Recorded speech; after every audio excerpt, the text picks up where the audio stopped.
Hello students, good morning. आज हम आपको जयशंकर प्रसाद का जीवन परिचय समझाएंगे। उसके बाद हम आपको उसकी व्याख्या बताएंगे। सो आप बहुत ध्यान से सुने और समझें। देखिए, पहले जयशंकर प्रसाद के बारे में जानिए। मैंने आपको जीवनी भी सेंड कर रखी है, आप लोगों ने उम्मीद है अपनी कॉपी में लिख ली होगी। अब मैं इसको दोबारा समझा रही हूँ, सो आप ध्यान से देखिए। जीवन काल सन 1890 से 1937 ईस्वी में। अब देखिए, इनका नाम क्या था, किसके बारे में जान रहे हैं हम? जयशंकर प्रसाद। पिता का नाम क्या है इनके? देवी प्रसाद। और जन्म इनका हुआ है सन 1890 ईस्वी में। जन्म स्थान काशी में। और शिक्षा इनकी कक्षा 7 तक स्कूली, इन्होंने सिर्फ कक्षा 7 तक स्कूली शिक्षा की है, मतलब करा है। ज्ञान इन्हें कक्षा 7 तक का है, कक्षा तक की इस क्लास का ज्ञान है। भाषा ज्ञान देखिए, अंग्रेजी, हिंदी, बंगला तथा संस्कृत में इनको ज्ञान है, भाषा का ज्ञान है। और लेखन विद्या, इन्होंने कौन कौन सी लेखन विद्या की है? उपन्यास, कहानी, नाटक, काव्य और आलोचना। भाषा शैली जानिए इनकी। भाषा शैली शुद्ध साहित्यिक खड़ी बोली है। कैसी है? शुद्ध साहित्यिक खड़ी बोली है। शैली काव्यात्मक एवं संगीतात्मक है। और इनकी प्रमुख रचनाएं जानिए। जैसे आपसे पूछा जाता है कि जीवन परिचय लिखते हो, आप लोग प्रमुख रचनाएं लिखें, तो आप इसकी प्रमुख रचनाएं जानिए। कामायनी, लहर, झरना, चंद्रगुप्त, स्कंदगुप्त, ध्रुव स्वामिनी नाटक हैं ये। और कंकाल, तितली उपन्यास है। आकाशदीप, इंद्रजाल, आंधी कहानी संग्रह, काव्य और कला इनका निबंध है। क्लियर? रचना क्लियर हो गई। कामायनी, लहर, झरना, चंद्रगुप्त, स्कंदगुप्त, ध्रुव स्वामिनी, कंकाल, तितली, आकाशदीप, इंद्रजाल, आंधी काव्य और कला निबंध, और कला ये निबंध है। अब इनका निधन देखिए, मृत्यु कब हुई है इनकी? मृत्यु हुई है 15 नवंबर 1937 को इनकी मृत्यु हो गई थी। साहित्य में स्थान, ये छायावाद के प्रवर्तक के रूप में जाने जाते हैं। किसके रूप में? छायावाद के प्रवर्तक के रूप में जाने जाते हैं। अब आप इसकी व्याख्या देखिए पूर्ण मिलन किसके द्वारा? जयशंकर प्रसाद द्वारा लिखित पूर्ण मिलन में इन्होंने क्या बताया है? चौंक उठी अपने विचार से, कुछ दुरागत ध्वनि सुनती, इस निस्तब्ध निशा में कोई चली आ रही है कहती।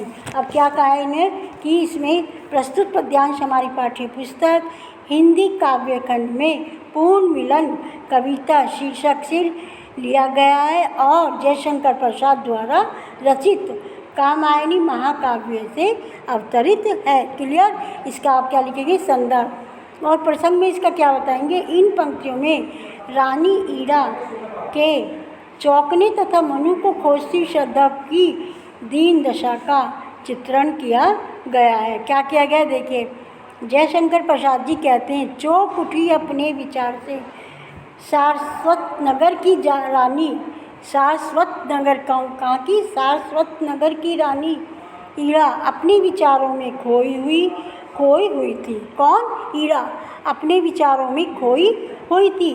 सहसा कुछ दूर से आती हुई ध्वनि माने आवाज़, दूर से आती हुई आवाज़ को सुनकर वह क्या हो जाती है? चौंक उठी, वह चौंक जाती है। कौन सी आवाज़ को सुनकर? दूर से आती हुई आवाज़ को सुनकर वह चौंक जाती है।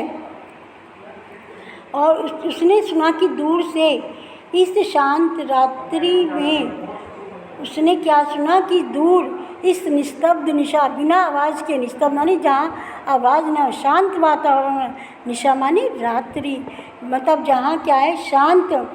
दूर से शांत रात्रि में कोई महिला, कोई चली आ रही, कोई महिला ये कहती हुई चली आ रही है। क्या कहती हुई चली आ रही है? सुनिए।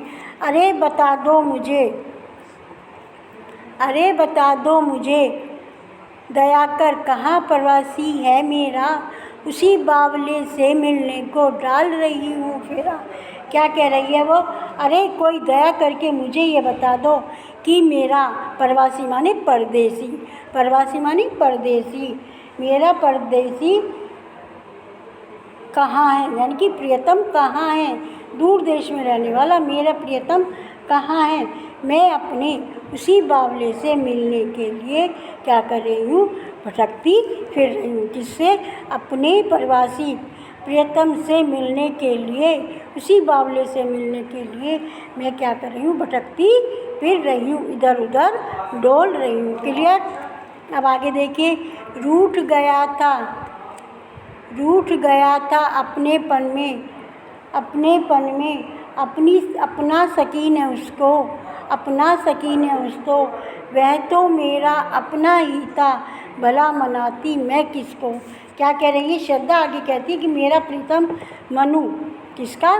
श्रद्धा का पति कौन था? मनु। वो उससे क्या हो गया था? रूठ गया था, मानो अपने आप से ही रूठ गया हो। उसमें और मुझ में कोई अंतर नहीं है। वो अपने आप से रूठ गया तो मुझ में और उसमें कोई भी अंतर नहीं है। यह सोचकर ही मैं रूठे हुए प्रीतम को भी मना नहीं सकी।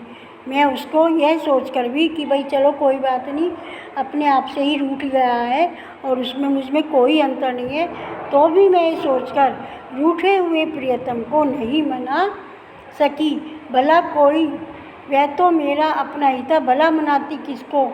भाई वो तो मेरा अपना ही था, उसे न मानकर मैंने बहुत बड़ी भूल करी है। और अब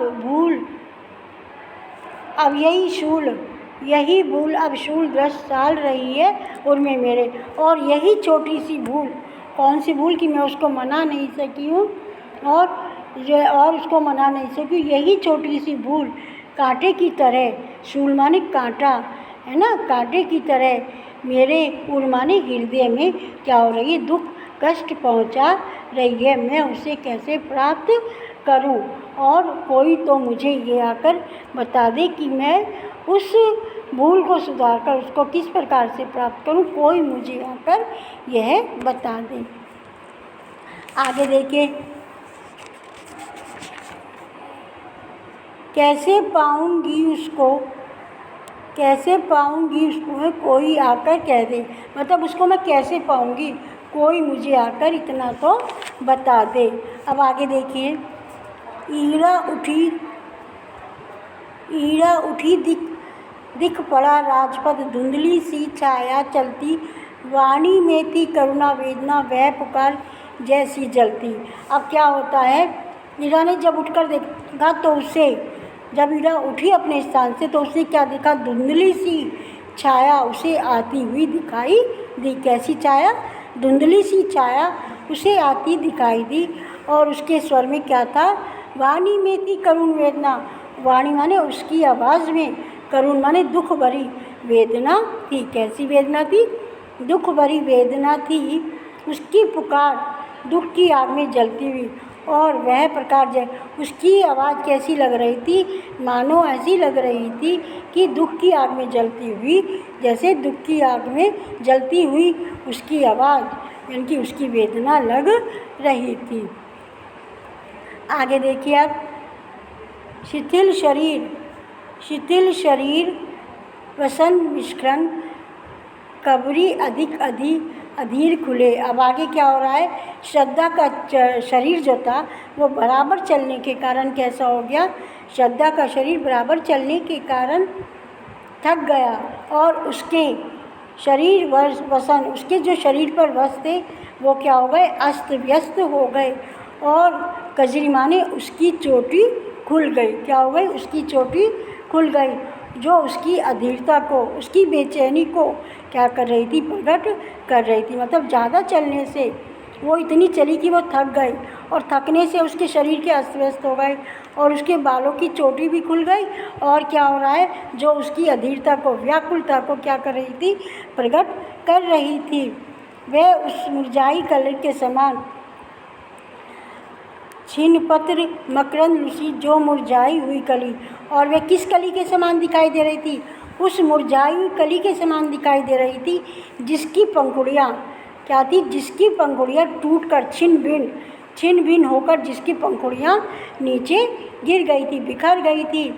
और जिसका पराग, और क्या हुआ? मकरंद माने पराग लुट गया था, और उसका मतलब जो है पराग लुट गए। तो कहने का तात्पर्य यह है कि श्रद्धा की अस्त व्यस्तता उसकी मानसिक परेशानी को प्रकट कर रही थी। किसको प्रकट कर रही थी? मानसिक परेशानी को प्रकट कर रही थी। उसे अपने शरीर तक की क्या नहीं थी?